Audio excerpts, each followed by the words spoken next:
You worked for Mr. Ashcroft, did you not? Yeah, Mr. Ashcroft was the Attorney General when I was at the Justice Department. Right. Did you consider yourself an employee of his? I'm sorry, sir? You were an employee of his. You were in the chain of command. You were underneath him, correctly? Is that right? Yes, sir. Did you communicate with Mr. Addington sometimes and not relay those communications through Mr. Ashcroft's office and keep him outside the loop?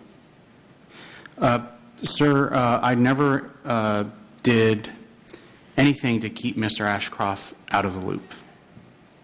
So Mr. Ashcroft had knowledge of everything that you discussed with Mr. Addington. Is that correct? Sir, as I explained in my opening statement, in the development of the August 2002 memo, we notified the Attorney General's office that we'd received the request for the memo.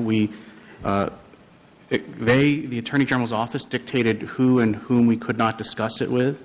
We shared drafts of the memo with the Office of the Attorney General, and the Office of the Attorney General approved the memo. There's no way that we... General Ashcroft ever expressed to you concerns about your relationship to his office vis-a-vis the communications you'd had with Mr. Addington and keeping him outside of the loop? I don't think that I don't think, according to the Justice Department's guidelines, I'm allowed to discuss with you any particular conversation that I had with Mr. Did the conversation exist? The gentleman will suspend again, Mr. Yoo. In order for you to assert a privilege as the basis for answering your question, we need you to tell us what the privilege is and the specific basis on which you're asserting it.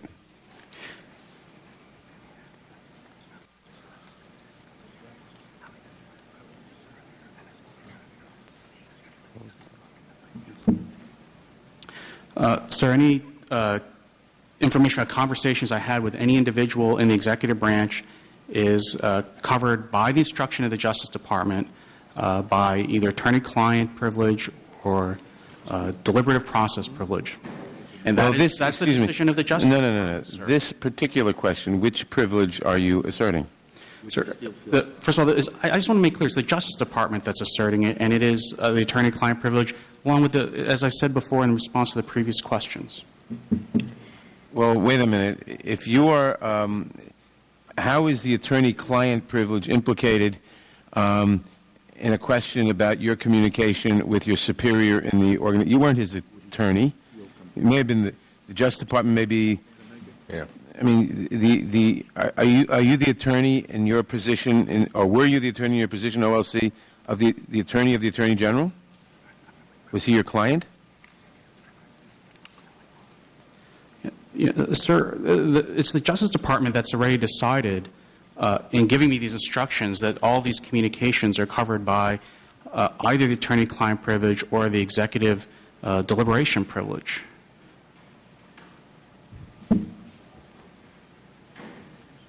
The instructions, we were given a copy of the instructions. He is not authorized to discuss specific deliberative communications, including the substance of comments on opinions or policy questions, or the confidential pre-decisional advice, recommendations, or other positions taken by individuals or entities of the executive branch. The questions, I understand it was, did you discuss,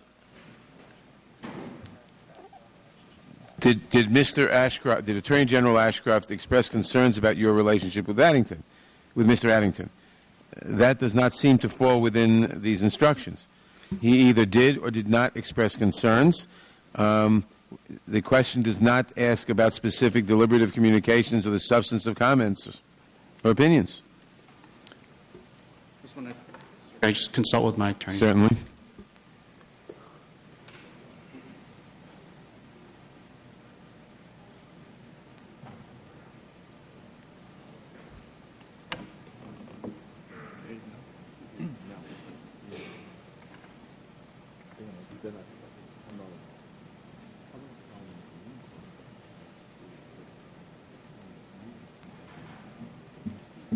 You're thinking about it in the next administration. In the next administration. There was a review, and there was a decision to review. After consultation with attorneys, I'll answer the question, which is My recollection is that, no, I never had such a conversation with the Attorney General. Did you have any discussions with the Attorney General at all where he expressed any concern that you were not operating within your line of authorities? Yes,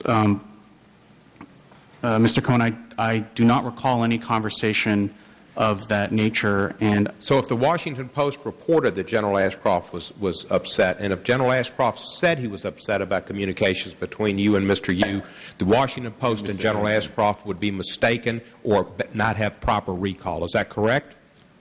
No, sir. Let me explain. First of all, what General Ashcroft expressed to other people, or if he talked to the Washington Post at all, is beyond my knowledge. Right, it's beyond you. Let me ask you Your this. Your question was whether he expressed it to me. You, and you don't recall my that. Answer is I've got that. You don't recall it. I've been here for a while. You articulated a definition of illegal conduct in interrogations, explaining that it must, quote, shock the conscience. Do you remember that? Is that accurate?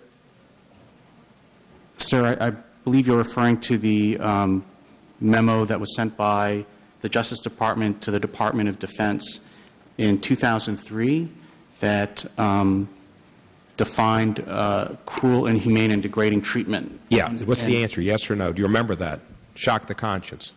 I'm just saying that I'm just trying to tell you where it arises, sir, which was in this memo where the Justice Department was interpreting the phrase cruel, inhumane, degrading treatment, which was subject to a reservation by the United States that said it's equivalent to, and it cited the 5th and 8th and 14th Amendments, which those amendments use the phrase shock the conscience. All right. But you also said that, and you explained that whether the conduct is conscience shocking turns in part on whether it's without any justification. Is that right? I'm sorry, sir. Can you repeat the question? Right. Did you also go further and say that whether the conduct is conscience shocking depends on whether it's without any justification? Do you recall that? Well, sir, it's in the memo. The memo. So that's true then. Yes, the answer is yes. The memo says that. And it would have to be inspired by malice or sadism before it could be prosecuted. Is that right? Sir, I think that language is taken out of context in the sense that the memo, as I read it, does not say that you must have those characteristics. Where did those words come from? They come from, sir, in the memo, they come from the case law. They come from the decisions of the federal courts interpreting, when they interpret what does the due process clause require, and then they say, the courts have said, we interpret to mean shocks the conscience standard. There are federal courts that has, I did not create those words. Are you saying that the law states it's not how the person that's being tortured is receiving the treatment, but how the intent of the person who's torturing? So if I want to take somebody's fingernails out, if I think it's for the good of the country, that's not torture. If I want to cut somebody's appendage off, it's okay as long as I think it's important for the country? Sir, the memo does not say that. The memo quotes federal cases that cite this as one amongst many factors that courts consider when they try to determine what shocks the conscience. Let me ask you this. Is there anything you think that the President cannot order